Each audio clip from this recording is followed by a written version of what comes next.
appreciate your time. Know that pretty much nobody else is here. How was your evening? First of all, how did tonight go? It was a mixed night. I made my commentary debut on the prelims, and then Joyce lost at the end of it. So a bit of a mixed night. Full credit to Zhilei Zhang, who's been wonderful to work with, wonderful all week, and I believe becomes a Queensberry fighter tonight. So that's a fun little bonus. But yeah, obviously disappointed for Joyce.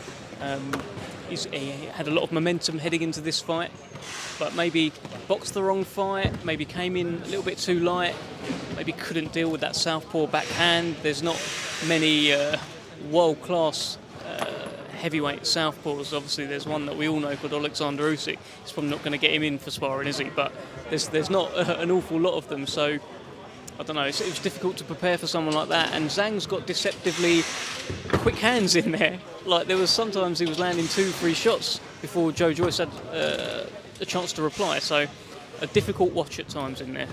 Yeah, tough few rounds for Joyce. Obviously kind of looked like a very bad eye injury there. If it wasn't for the eye injury there, do you think Joyce could have kind of come back into the fight and kind of stopped Zhang late on? Do you still think that would have happened? What round was it that it stopped it? I believe it was round 6. Round 6. So look, you say if it wasn't for the eye injury wasn't sustained as a result of a headbutt or anything like that. It's not necessarily like an injury. It's happened because Zhang kept punching him in the face.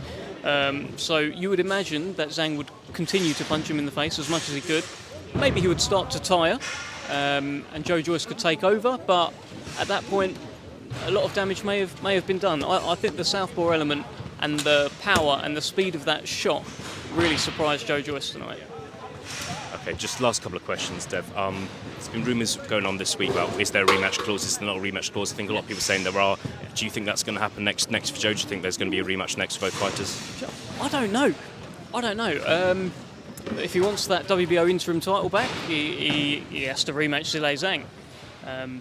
That would also involve another few rounds of taking that southpaw backhand. It would take some big adjustments in the build-up. Are there other fights out there for him that could make him good money as well?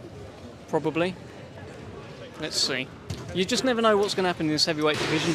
Daniel Dubois might chin Alexander Usyk and then give Joyce a shot at the 3 belts as his first defence. You just never know. I think what was nice about tonight is that we've seen 2 top heavyweights in there with each other. There's a lot of inactivity in the division, so I think that was a plus point. Final question from me, Dev. I know you're a big fan of Moses Atuma. Got taken the distance tonight, but I think still looked good. A lot of positive stuff going around him. Just a word on his performance. It's that classic thing. He learnt more in those 6 rounds than he did in the first 2 fights where he boxed a minute. I think we got to see more of Moses Atuma tonight, and I really liked what I saw. I saw a very, very skilled heavyweight, mixing it up to the body, mixing it up to the head, moving out of the way. Look, he is class. He is going as far as he wants to go, and I think it was brilliant that we got a glimpse of that tonight. I think an opponent like that over a few more rounds, eventually he would break down. But this was a 6-rounder and a brilliant brilliant bit of matchmaking, I think, as well from Francis. I think he picked the opponent. He's the manager.